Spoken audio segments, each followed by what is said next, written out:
오늘은 온전한 치유라는 제목으로 같이 말씀 나누고자 합니다.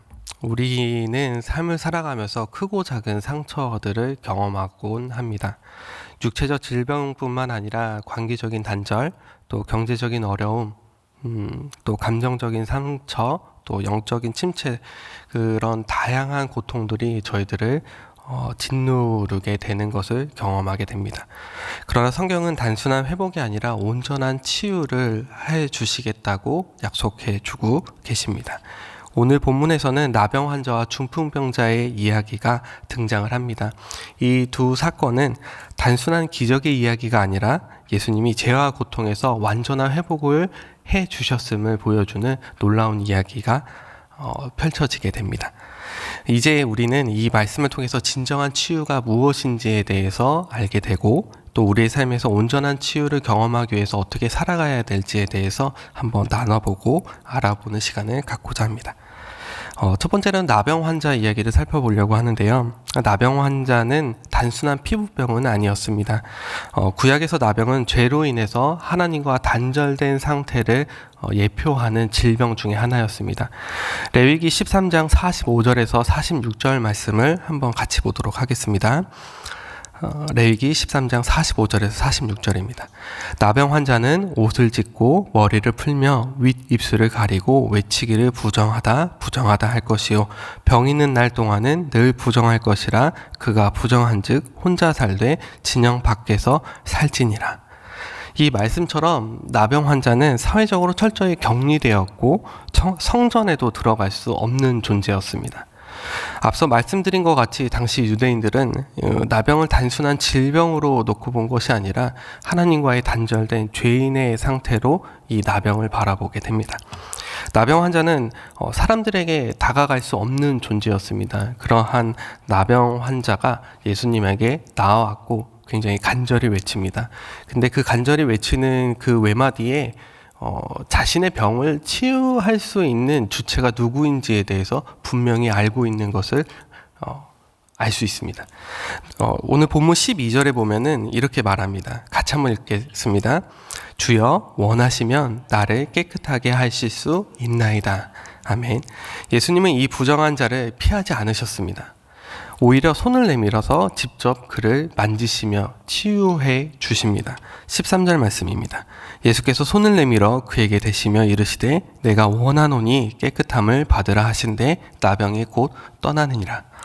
예수님의 행동은 단순한 치유가 아니었습니다. 그분은 부정한 자를 정결하게 하여 주셨고 하나님과의 단절을 회복시켜 주시는 행동을 나병 환자를 통해서 보여주고 계십니다.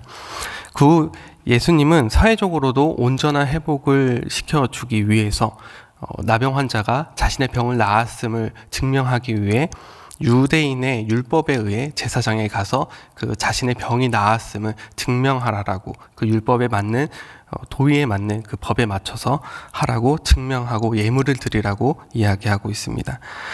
나병 환자의 치유는 죄로 인해서 하나님과 단절된 인간이 다시 회복되는 그 과정을 상징하는 그런 모습을 보여주는 하나의 이야기입니다. 중풍병자 이야기입니다.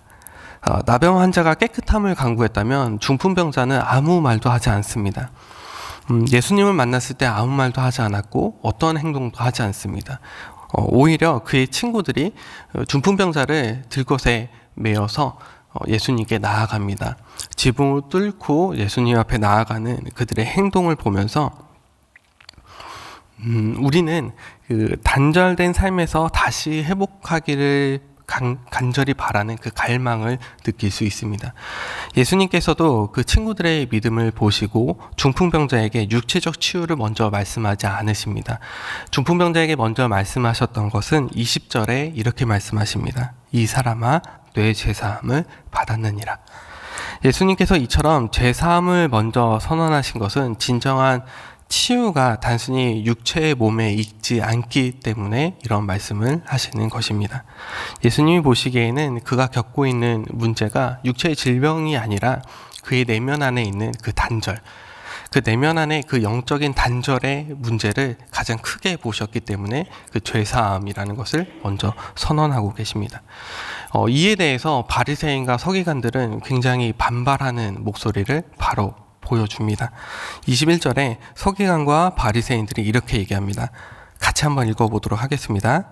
이 서기관들과 바리새인들이 생각하여 이르되 이 신성 모독하는 자가 누구냐?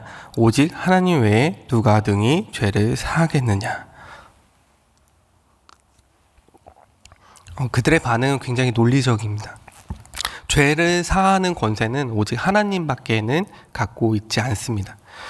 그러나 예수님은 자신의 죄를 사하는 권세가 있다는 것을 증명하기 위해서 이 중풍병자에게 명령하시는 모습이 등장을 하는데요.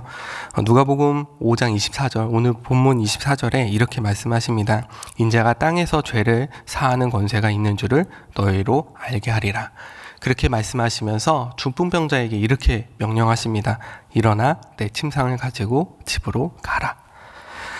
예수님께서는 이 한 장면, 24절의 이 한 장면을 통해서 본인에게 그런 권세가 있음을 사람들에게 증명하여 주셨고, 또한 예수님께서 진정으로 보여주시고자 하는 것이 육체적 질병의 치유가 아니라 예수님께서 보여주시고자 하시는 것은 하나님과 인간의 그 단절됨을 회복하는 것을 보여주시고자 하는 모습이 증명되는 한 구절이기도 합니다.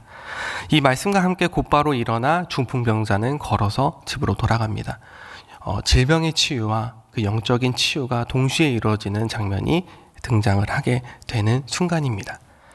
이 두 이야기는 겉으로 보게 되면은 전혀 다른 이야기처럼 보이게 됩니다. 그런데 이 다른 두 치유의 사건이 나란히 놓여지게 있는 이 본문을 보게 됐을 때 공통된 메시지를 담고 있습니다. 나병 환자는 죄로 인해서 하나님과 단절되었음을 보여주고 있습니다.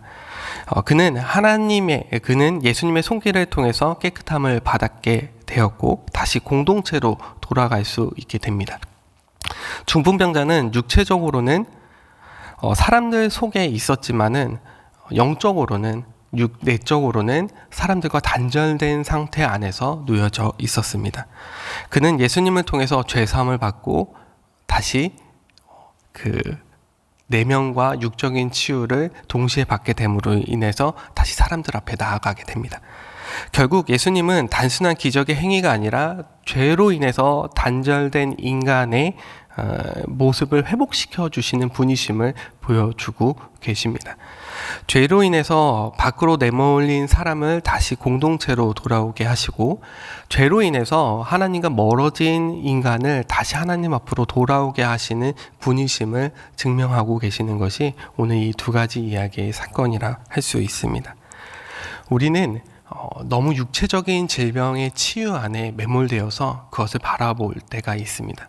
우리에게 현상적인 고통, 우리에게 놓여져 있는 짓누름, 그 억압, 그것을 바라보면서 이것이 치유되기만을 원하고, 이것이 해결되기 원하고, 이것이 없어졌을 때 내 신앙이 더 좋아지고 내가 하나님과 더 가까워질 것이라는 기대가 있을 때가 있지 않습니까? 그런데 그 내면 안에 그것을 갈망하는, 그것이 어떠한 마음 속에서 어떠한 내 욕구 안에서 바라고 있는지에 대해서 바라보지 못할 때가 있습니다. 나한테 생긴 그 현상만 바라보고 내 안에, 내 마음 안에, 내 삶 안에 정말 짓누르고 있는 그 억압되어 있는 것들은 발견하지 못할 때가 있다라는 것입니다.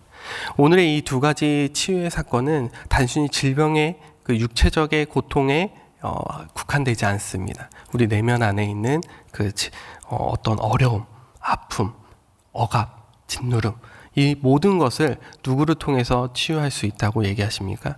그리스도 예수를 통하여 치유할 수 있다라고 얘기하고 있습니다.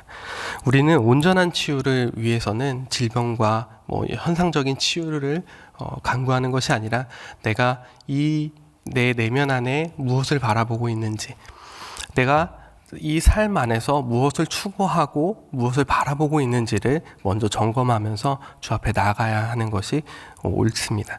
그리고 그것을 바라보게 하여 주시는 것이 오늘 본문의 말씀이라 할 수 있습니다. 그렇다면 우리는 어떻게 살아가야 할까요? 그렇다면 우리는 어떤 것을 바라보며 살아가야 할까요? 예수님을 온전한 치유자라고 고백하며 살아가야 합니다. 우리의 문제는 단순한 고통이 아니라 죄로부터의 해방이 필요한 문제들이 더 많기 때문에 그렇습니다. 우리는 예수님이 나의 온전한 치유자다라고 고백하며 살아가는 모든 여러분들 되시기를 소망합니다. 나병 환자를 만드신 예수님처럼 세상에 상처받는 자들을 품어주는 우리가 되어야 합니다. 나만 고통스럽고 나만 힘들고 나만 아픈 것이 아닙니다. 주변에 멀쩡해 보이고 주변에 괜찮아 보이는 사람들도 속으로는 아프고 속으로는 병들어 있고 영적으로는 침체되어 있는 사람들이 분명히 존재합니다. 그렇기 때문에 그들까지도 우리가 품어줄 수 있는 사람이 되어야 하고, 물론 우리가 겉으로 보여질 때 소외된 자들도 품어줘야 하는 그런 넓은 마음도, 그들을 사랑으로 감싸줘야 하는 마음도 분명히 필요하기도 합니다. 현실의 고통을 바라보는 것이 아니라 온전한 회복을 이루신 하나님을 신뢰하며 살아가야 합니다. 우리가 이 궁극적인 치유는 이 땅에서 이루어지는 것이 아니기 때문에 새 하늘과 새 땅에서 이루어지기 때문에 우리는 그것을 바라보며 살아가야 하는 믿음과 신앙이 필요합니다. 하나님의 치유는 단순히 유체적 회복을 넘어서 영혼과 삶 전체를 변화시키는 온전한 치유를 이루어 주십니다. 계시록 21장 4절 말씀에 이렇게 기록되어져 있습니다. 같이 한번 읽도록 하겠습니다. 모든 눈물을 그 눈에서 닦아주시니 다시는 사망이 없고 애통하는 것이나 곡하는 것이나 아픈 것이 다시 있지 아니하리니. 사랑하는 성도 여러분, 예수님께서 우리의 육체적, 영적, 정서적 상처를 치유하여 주시고 계시는 분이심을 믿고 계십니까? 죄에서 우리를 자유케 하시는 분이심을 믿고 계십니까? 그렇다면은 우리는 이 땅에서의 삶에서 지금 현재 우리에게 발생하고 있는 것에 급급해서 살아가는 것이 아니라 앞으로 이루실 것을 기대하면서, 앞으로 나를 통해서 이루실 것, 우리 공동체를 통해서 이루실 것, 내 가정을 통해서 이루실 것을 기대하면서 살아가는 믿음이 우리에게는 필요합니다. 그것을 소망으로 품고 그 믿음을 우리의 삶의 궁극적인 방향과 궁극적인 믿음의 지표로 삼고 나아가야 되는 것이 우리가 나아가야 되는 삶이고 그리스도인들이 살아가야 하는 방향입니다. 이제 우리도 치유받은 자로서 치유하는 도구로 쓰임 받아야 합니다. 다시 한번 말씀드리겠습니다. 우리가 치유받은 자로서 치유받는 도구로서 그 쓰임을 다할 때입니다. 그리스도인으로서 부름받은 우리가 치유받은 자로서 치유받는 도구로 우리가 세상 속에 나아갈 때 정말 아름다운 쓰임이 되지 않겠습니까? 정말 쓸모있는 쓰임이 되지 않겠습니까?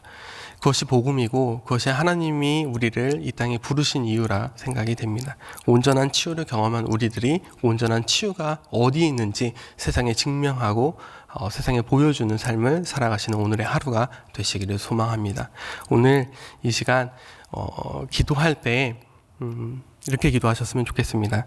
나를 치유하신 하나님, 내 내면을 만져주신 하나님, 내 삶을 자유케 하신 하나님, 내가 그 자유함을 누리며 나아가는 오늘 하루가 되길 소망합니다. 그리고 그 자유함을 사람들에게 선언하고 선포하며 온전한 치유자가 그리스도 예수 한 분밖에 없음을 선언하고 나아가는 나의 삶이 되게 하여 주시옵소서. 오늘 하루의 삶이 되게 하여 주시옵소서 하며 간절한 마음으로 오늘 같이 기도하고 나아가겠습니다. 기도하겠습니다.